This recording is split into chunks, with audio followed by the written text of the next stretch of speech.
Wonderful. Yeah, I started recording, so all good. Yes. And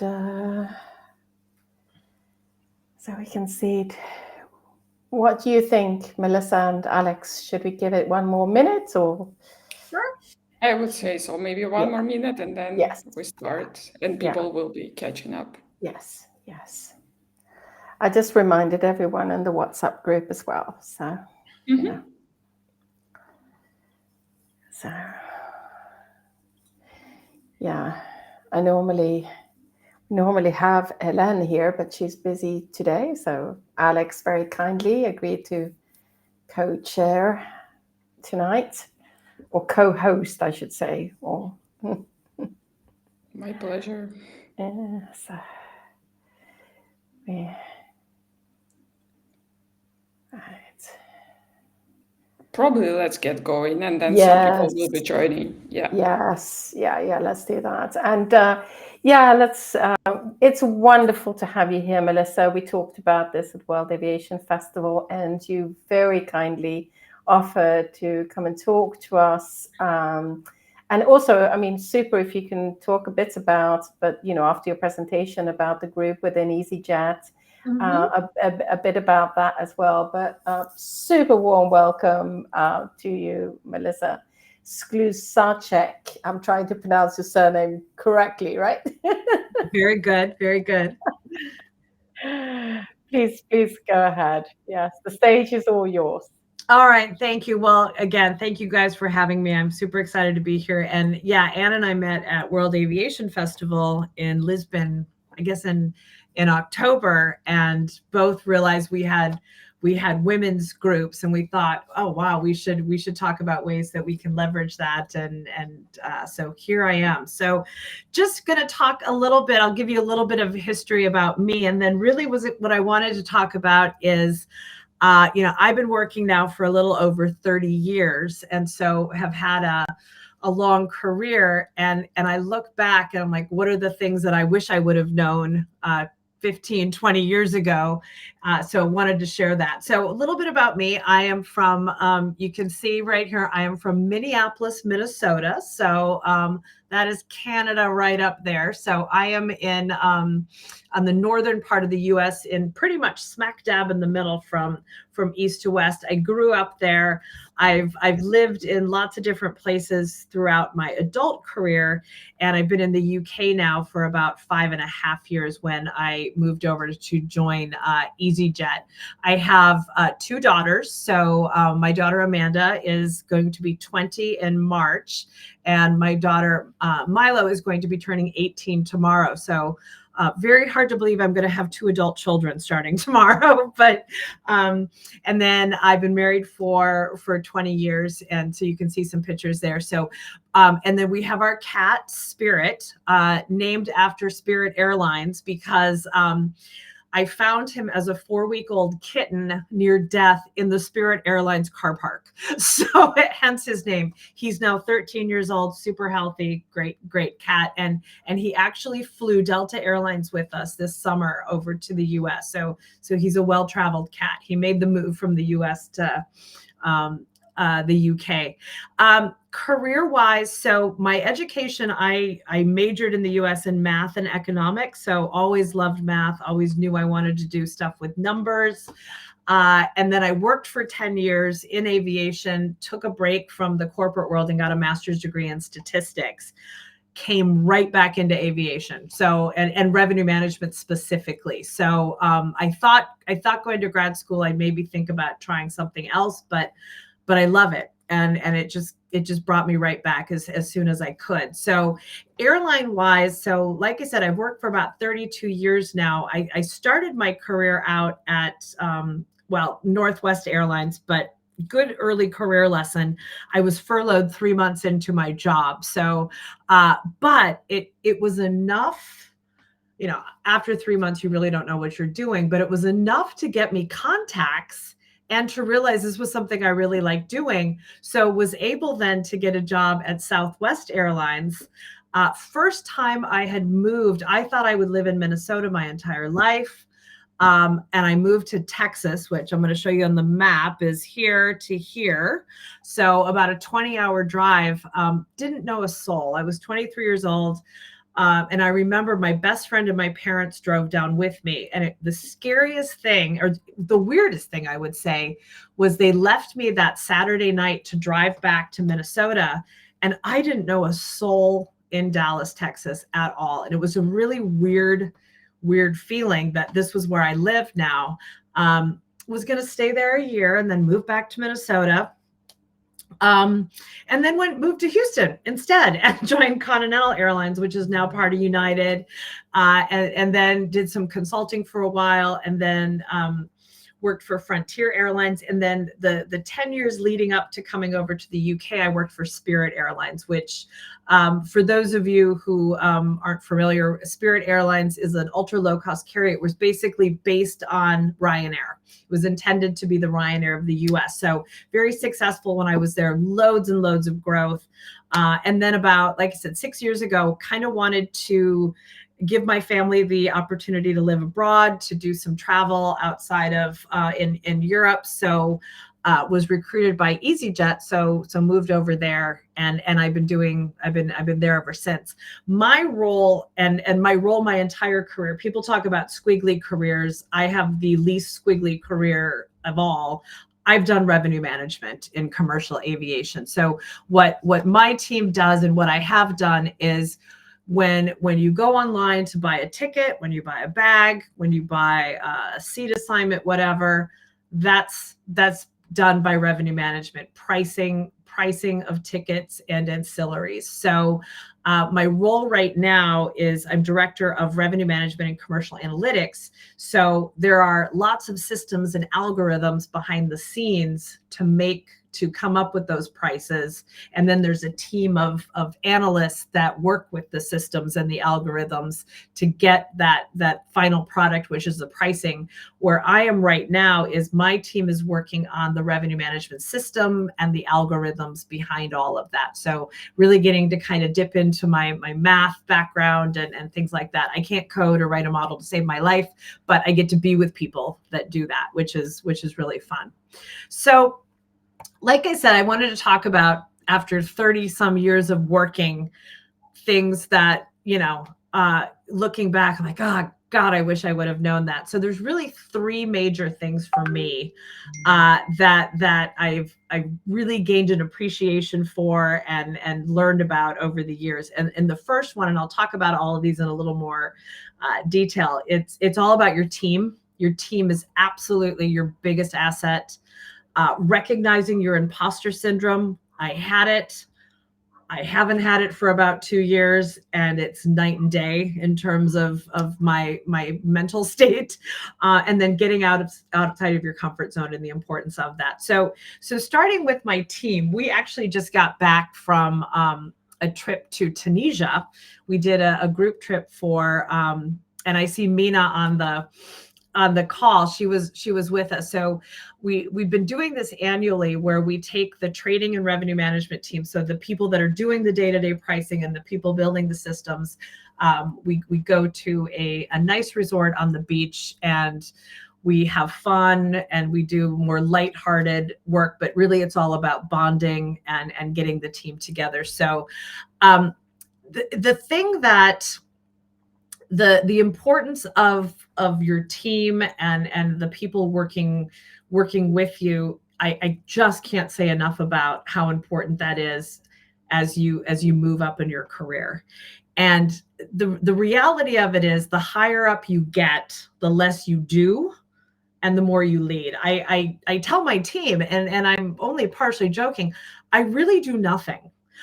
My job is going around talking to people, unblocking things, getting the collaboration going. I will be, if I have an opportunity to spend half a day in a spreadsheet doing analysis, I'm in heaven, because I don't ever get to do that. So for me, it's really more about helping them succeed.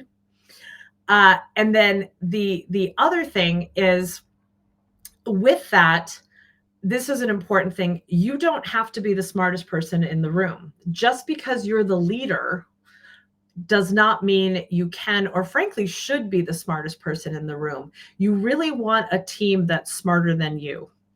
And you shouldn't feel that you have to solve all their problems or that you have to have all the answers. That's why you have them. You have hired them to be the subject matter expertise, because early in your career, it's all about subject matter expert, learning the field, things like that. But it kind of becomes a spectrum. The further up you get, the less it's about what you know in the details, and more about how you can manage stakeholders, how you can, construct a vision, how you can get people on board with that vision. So something that I think can become difficult for people who are used to early in your career, the reason you moved up is because you were really good at your job. I was good at revenue management. And now, I look back with the technology, I used to be able to do stuff, and now what they're able to do and everything, I can't do any of that. But that's not what I'm being paid to do. I'm not being paid to code. I'm being paid to get people to do good coding. And you shouldn't take it as, if you're not the smartest, that you're not a good leader. It's getting smart people. And with that, hiring smart people, listening to them, and keeping them engaged. So, the people, the listening to them, again, the further you get away from the actual doing of the job, the less you actually know about how the job should be done. So you want to be able to set a vision for them and give them the tools that they need. But ultimately, you want to trust them to do the job. And maybe they wouldn't do it exactly the way that you would do it, but because they're smart, they're going to do it. They're going to do it well. And, probably they're going to come up with a better solution than you have, because again, they're closer to it. And then the other piece of it is building a diverse team that complements your weaknesses. It's very tempting to want to hire people that are just like you, but that's actually really bad, because all of your strengths are, you now have double, but then you also have double of your weaknesses as well.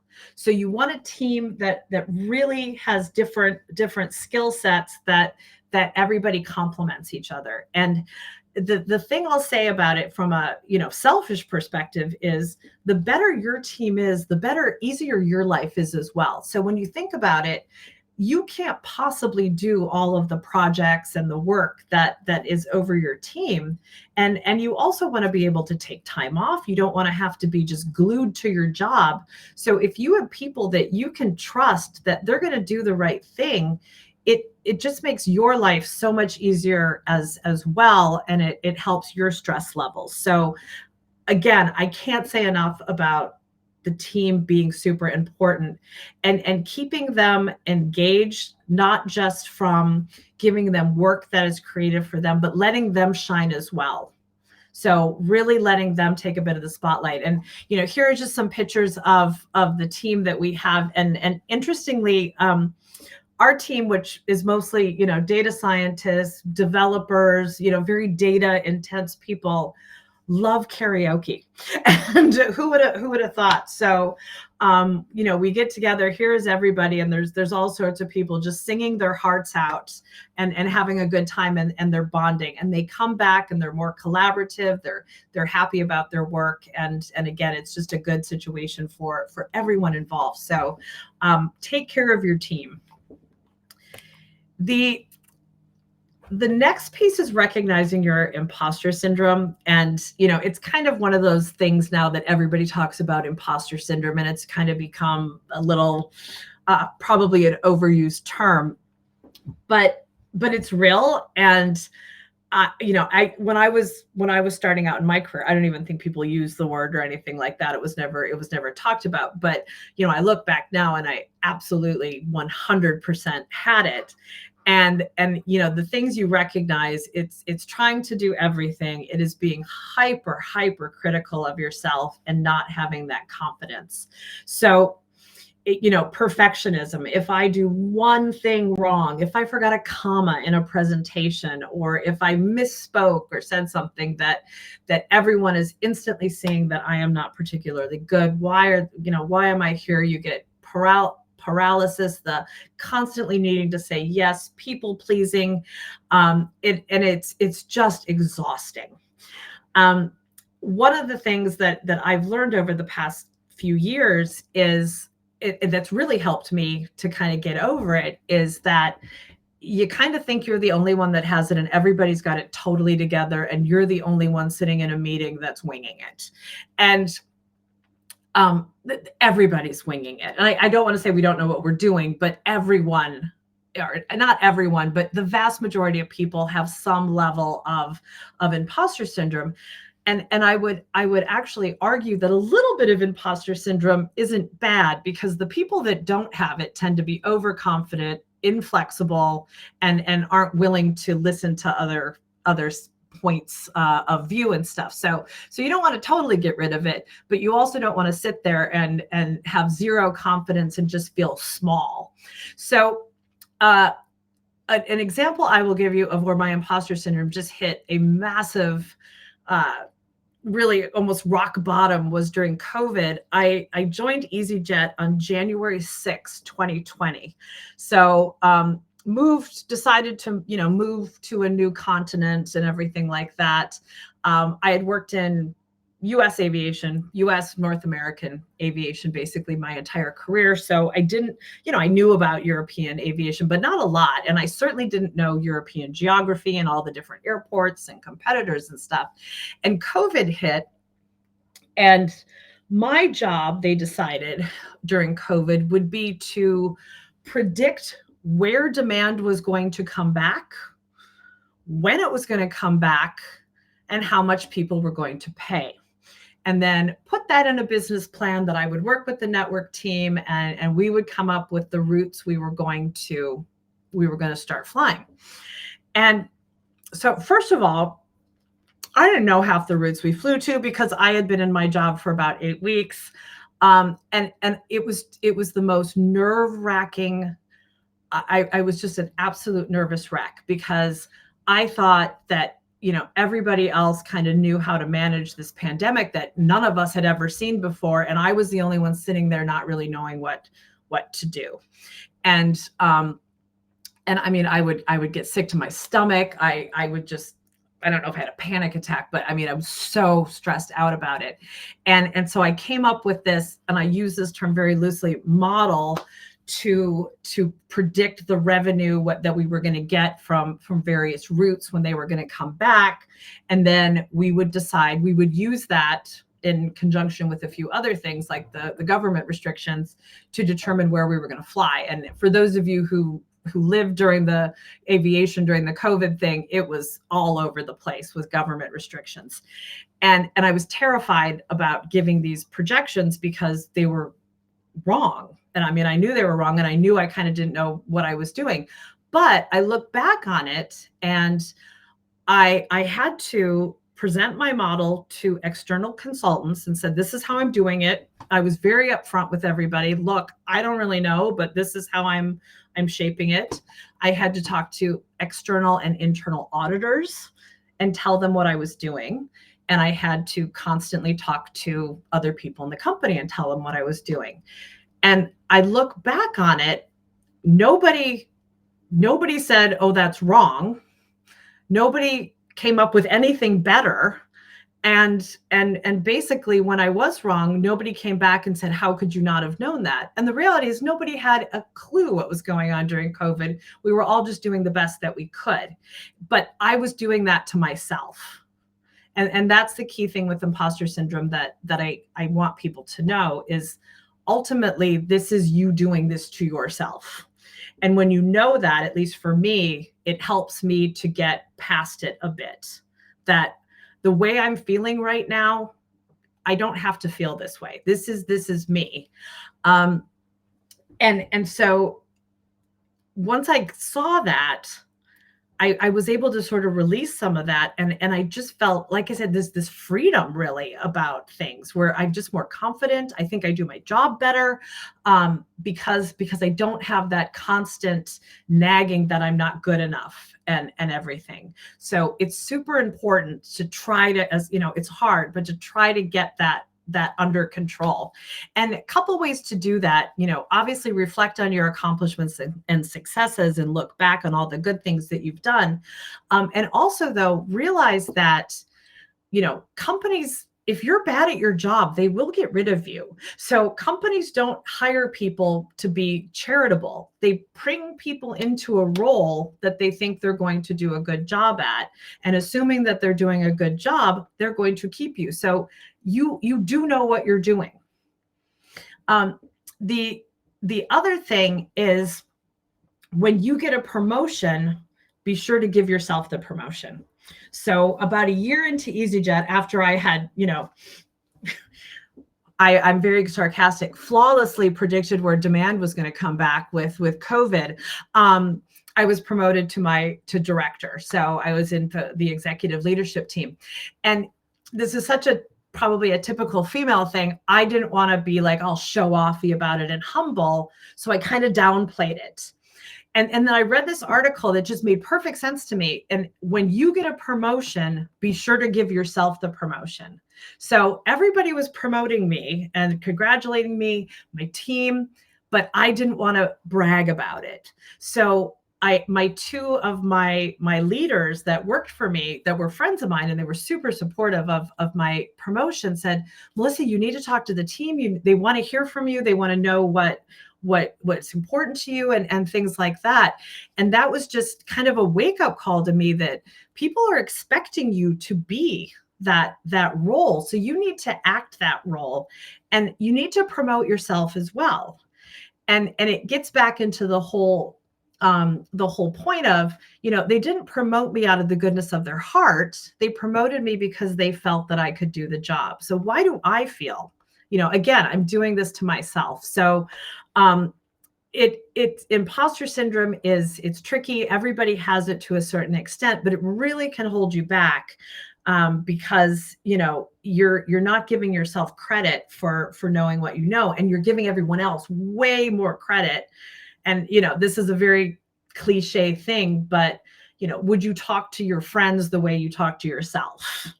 And if you think about that, it really helps. So the last piece is about getting outside of your comfort zone and the importance of that in your career. So, and the problem with being bored at work. And so basically it sometimes you just got to take that leap of faith. And a couple things to remember is, if you try something new, nothing's permanent. You can, if it doesn't work, it doesn't work. Do something else, and I'm being flippant about that. And, there's a lot of being lucky and having opportunities that comes with it. But you sometimes have to take that leap of faith.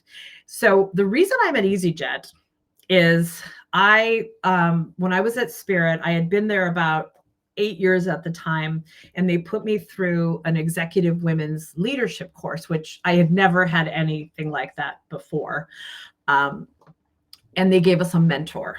And so this woman that they gave me, I didn't know her. She was from outside. She was the president and CEO and founder of a cosmetics company in Miami. I lived in Miami. So she was stunningly beautiful.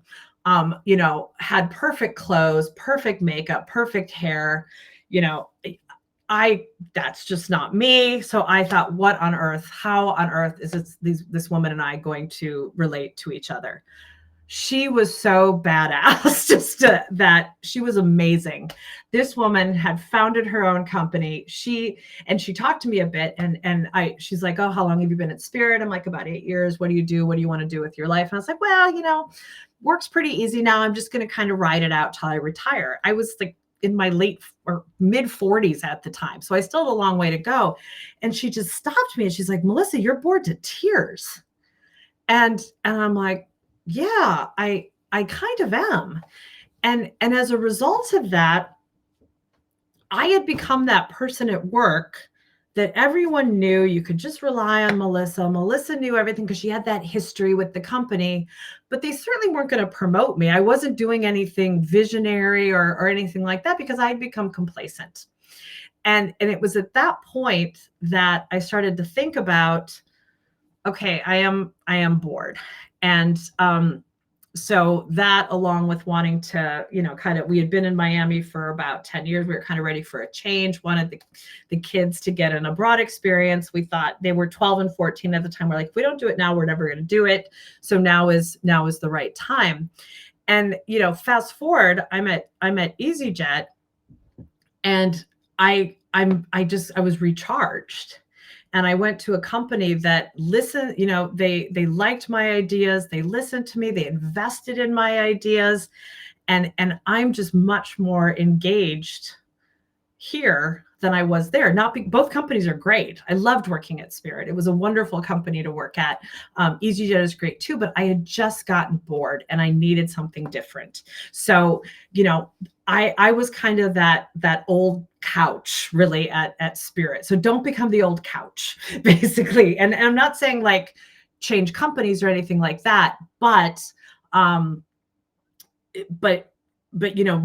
do something different when you need to. The other thing is asking for what you want and need. And I know as women too, we don't want to be difficult or anything like that. So I would never ask for what I really wanted, because I don't know, I didn't want people to think I was that person. And so, I would never ask for the raise. I would never ask for a different role or anything like that. I would just assume that people saw me for what I was doing and they would take it. Just doesn't work that way. So what I would end up doing is, in the case of Spirit, and there were a lot of other things going on too, I just went to a new company. So I had a conflict with a few coworkers and things like that. And instead of addressing it and asking for what I wanted and sharing what I needed, I thought, well, the best thing to do is just go to a new company, which that's not always the right answer.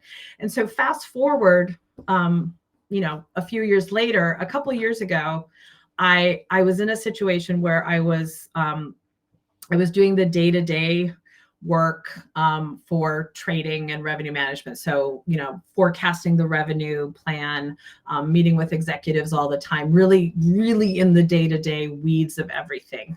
And for me, I was at a point where it's a super high stress job. I mean, it's super high visibility, but it's also really full on.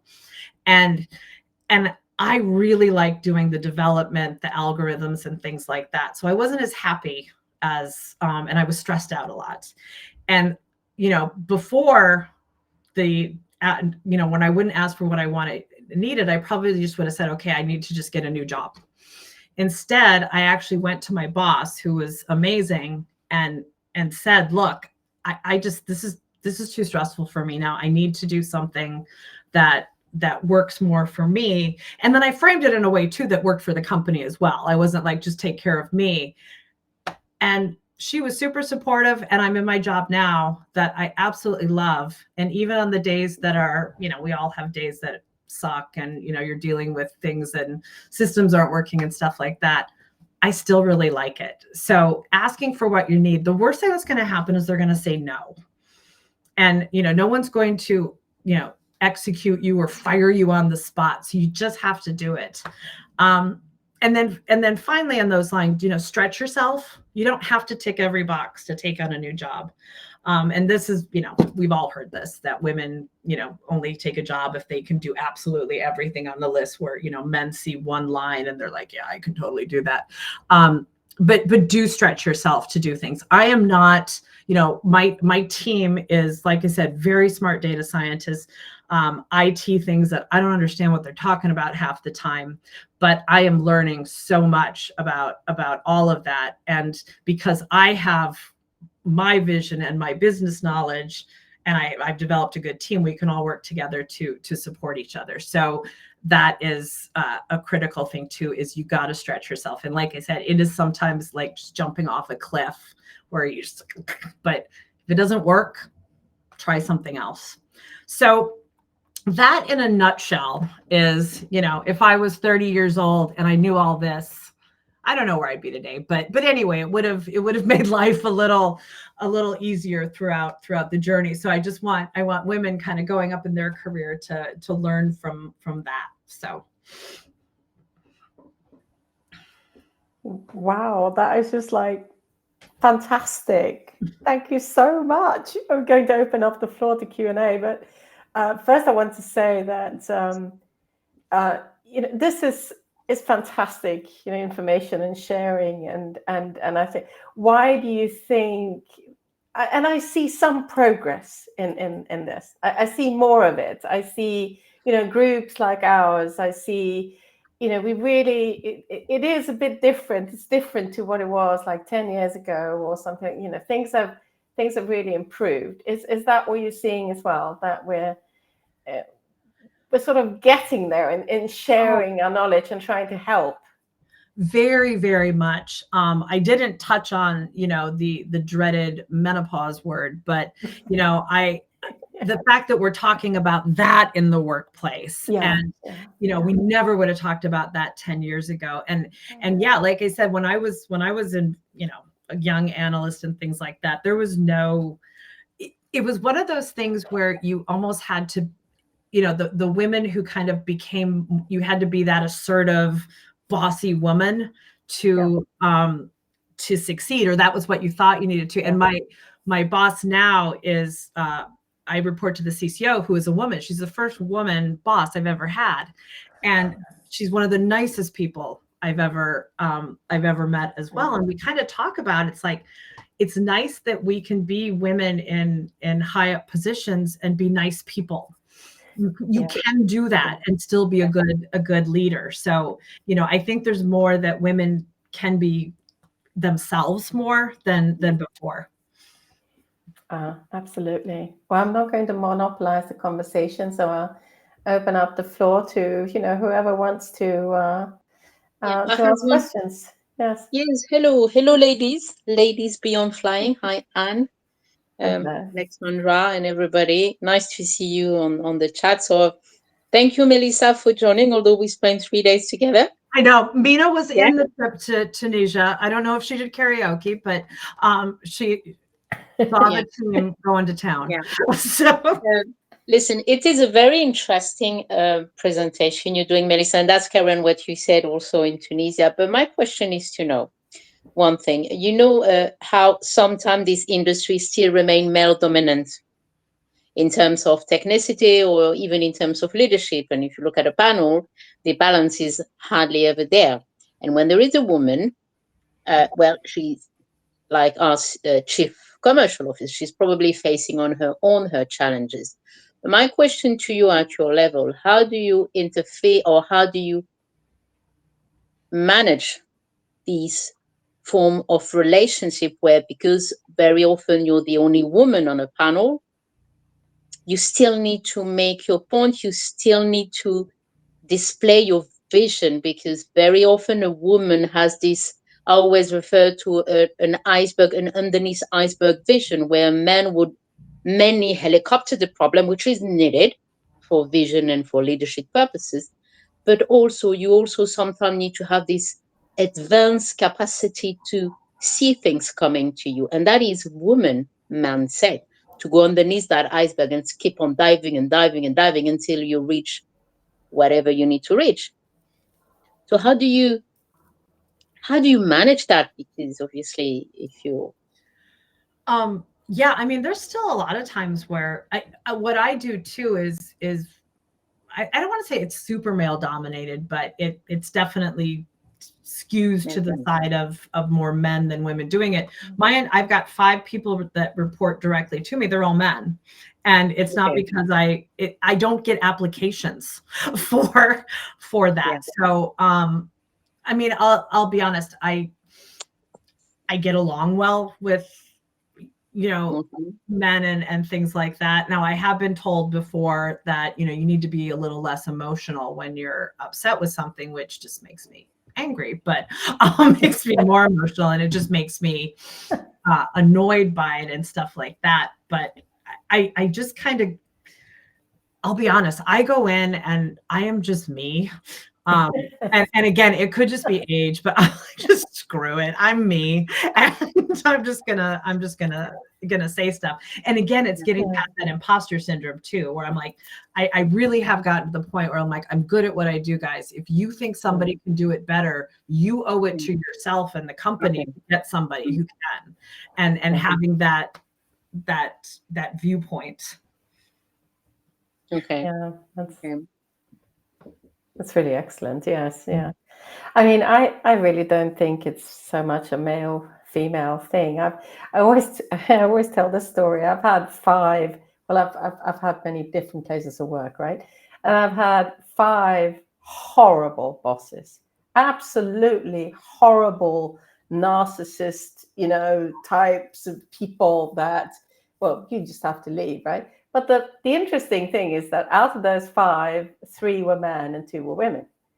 And so I'm not so sure that it's sort of gender related, really.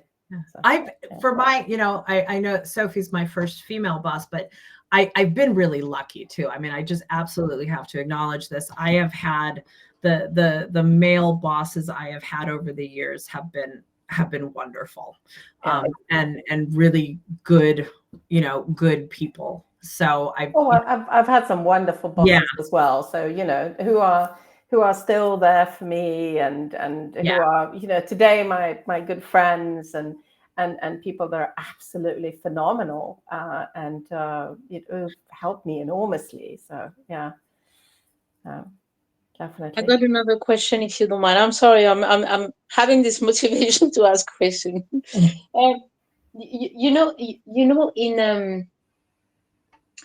You've mentioned earlier the lack of confidence that women sometimes have or face. Being discreet, not being unlikely, being able to come out of their comfort zone. But the older you get, the less you are facing that. But what I've realized is I've had probably the most squeezy up and down career you can even imagine, but I'm still here. And what I found is that when you are overconfident because you know your subject, as you said, you're an SME or you consider yourself an SME and you know that they're all in and out, it sometimes work against your ability to progress. And sorry. No, I was going to say that's that whole spectrum of as you move up, it's more about, and again, looking in the theme of things I wish I knew 20 years ago. I always thought all that soft stuff was stupid and didn't matter, and it matters. Again, the higher up you get, it matters a lot. That emotional intelligence that they talked about. The biggest thing too is, again, it's not about your subject matter expertise. You need to know your stuff, but it's about stakeholder management. Is absolutely critical. So you need to relate to people and get them to delivering. Basically, you're trying to get people, whether it's your team or a different department, to do something for you. And so being able to convince them to see the value in what you're trying to do and believe in it, that's the most important thing. It's communication and understanding your audience, I think. That's what they call define as being the emotional intelligence, isn't it? Yeah. So, ladies, do we have somebody else also who I don't want people to miss out? We do have we're running out of time for the Q&A, but we're always running out of time, aren't we? And I know, Alex, you have to go. Oh, Haywun is saying I'm not able to. Oh gosh, I haven't opened my chat. So so I don't have any questions, but Melissa, thank you so much. I think it's very inspiring to learn from the best in the industry, and also I fly on easyJet quite often. I contribute to your team quite a lot with all those seats and bags and stuff, and it's just very nice to put a face, sort of associate a face to person who is behind it. Would love to meet a person in person at some point, so thank you so much. It was brilliant. Yeah, honestly, one of the reasons I went to easyJet is it's a really good culture, And another reason I went is when I was looking at the time 5 years ago, and it's this way, it's called the AMB, the Airline Management Board. The C-suite is really, it was half men, half women. And that was really, that actually made me think, okay, this is the company I wanna be at. Yeah. And there is, there is a conscious desire to make sure that there is gender equity at the, as people move up. So I'm glad you like flying on it too. So. We have a wonderful comment there from Haiwoon. She's on public transportation, so she can't she can't speak. But she says that she's found this really encouraging because she's made a big career change or move recently. There she is. She waves. That's a lovely comment there. Yes, it's all on the video, so I can show it to Melissa later. But thank you, Haiwoon. It's brilliant. Yes, we're so happy you enjoyed it and found it helpful. Yeah, it's great. It's on the video later, so Melissa, that I'll send to you. So you'll see the comment there. Cool. Well, I guess that sort of rounds it off, doesn't it? I mean, what can we say? Everyone is saying thank you so much here, and yeah, from the bottom of our hearts, it's great. I think it's absolutely brilliant to have these conversations. Well, thank you. And again, thank you for having me. I love doing these things. And as you probably noticed, I'm not afraid to talk. Amazing. I have to tell you something pretty amazing, Melissa. I'm speaking in Brussels in February, and I almost fell off the chair yesterday when I got I saw the list of speakers, 12 women, 12 men. Wow. Can you believe that? I mean, I was just like, really? I had to post about it on LinkedIn because I was so impressed, right? I'm one of the 12 female speakers there. So yeah. Can we add a 13 so we go over the 12? Yeah. Or at least don't fall from your chair, otherwise it's going to be 12-11, and be careful. No. I'll definitely make it. Well, thank you so much, Melissa. It was really, really valuable. And we will send you, once we've got the YouTube video and everything, we will send that to you. And it was really inspirational. Oh, thank you all.